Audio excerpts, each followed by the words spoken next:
Welcome back to 40-Day Refresh. Today we're going to continue to work on your one-year plan. Now, as a quick reminder, if you don't have access to the online course and the email series that go with this program, you can go to danielfoley.net/40-day refresh, the number 40-day refresh, to get access to that material. But let's talk about continuing to build out your plan. Yesterday we talked about identifying what is the major purpose, the major project, the one thing that only you can do over the next year as you get coordinated with God on your plan. What is that major purpose or the major project that you need to be working on, and what are the success criteria? If you had the bullet pointed out, these things need to be true for this thing to be considered a success over the next year. What are those criteria? So what is the one major thing? What are the success criteria? You might have a bullet point list of maybe 6 to 10 things. These things need to be hit for the one-year project to be considered a success. Now, the next aspect of that is we got to look at the areas of growth. So for example, when I look at my one-year plan, I look at it,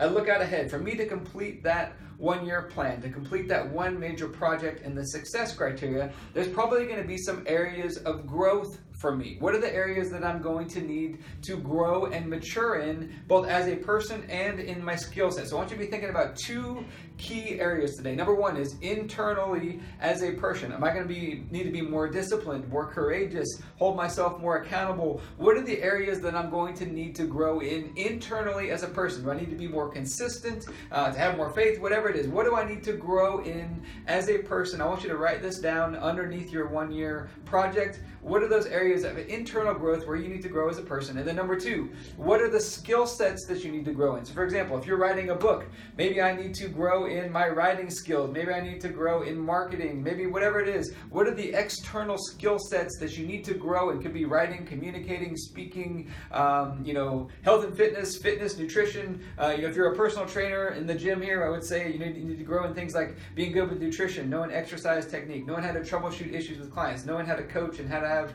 be good with psychology and these types of things. What are the practical skill sets when you look at your one-year purpose, your one-year plan? What are the practical skill sets that you need to improve your skills in? That's area number two. And then the third area is I want you to begin to think about what areas am I going to need help in? Okay, there's probably some skill sets that you're going to need help in. So for example, when I was writing my books, I don't know how to edit books. I don't know how to publish them and get them out there. I had to have people help me with some of the aspects of making my plan happen. We need to begin to think, all right, what areas am I going to need help in? And then I want you to list, just pop into your head, God has placed somebody into your life that knows how to do what you need help with. Begin to write out some names. Who could help me with this? Okay, one of the big questions we're going to have to ask to be able to walk out this plan is not always how am I going to make this happen, but who can help me make this happen? Okay, what are the areas of growth for you, both internally and in your skill sets? What are the areas where you're going to need help in, and who can help you? I want you to begin to list out some of those areas on your plan, and hopefully we're taking another step forward here. We've got a few more steps to go over the next couple days to have your plan ready to go.